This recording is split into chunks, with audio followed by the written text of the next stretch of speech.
I think it's important to understand when it comes to chaos to learn how to anchor yourself. And what I mean by that is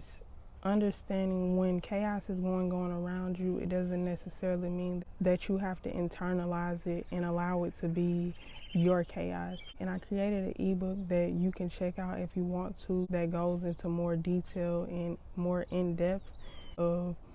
how to release and let go and protect your energy when you are going through chaos in your life. And I'll put the link down below, or I'll put the website down below for y'all to check out. But I think it's important to understand when it comes to chaos to understand how to anchor yourself and understand how to protect your space and your peace, or understand how to release the chaos that you have already internalized in your life. And one of the ways that you can do that is be in your own energy and be in your own space and understanding how to center yourself. And I think it's important to understand also when it comes to connecting to yourself to make sure that you are the first person that you connect to when you wake up, and you are the last person that you connect to before you go to sleep. And I think it's important to understand no matter what time you wake up, to understanding how to have an intentional day. And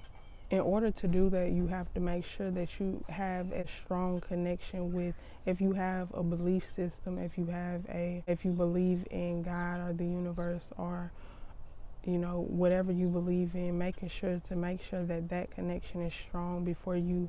connect to anybody. For example, if you have responsibilities that you have to do when you wake up, if you have kids or you have a job, or if you live with people, I think it's important to understand that the priority is to connect to yourself when you first wake up. So if you know that certain people wake up at a certain time, or you have to connect with people at a certain time, if you have a certain schedule, I think it's important to understand to give yourself an hour before you have to connect to those people or that situation, to genuinely be able to connect to yourself, whether that be meditation, whether that be doing push-ups, whether that be getting out of the bed slowly and taking deep breaths, or whether that be you brushing your teeth and allowing yourself to just be in the present moment of brushing your teeth. I think it's important to really connect to yourself and really release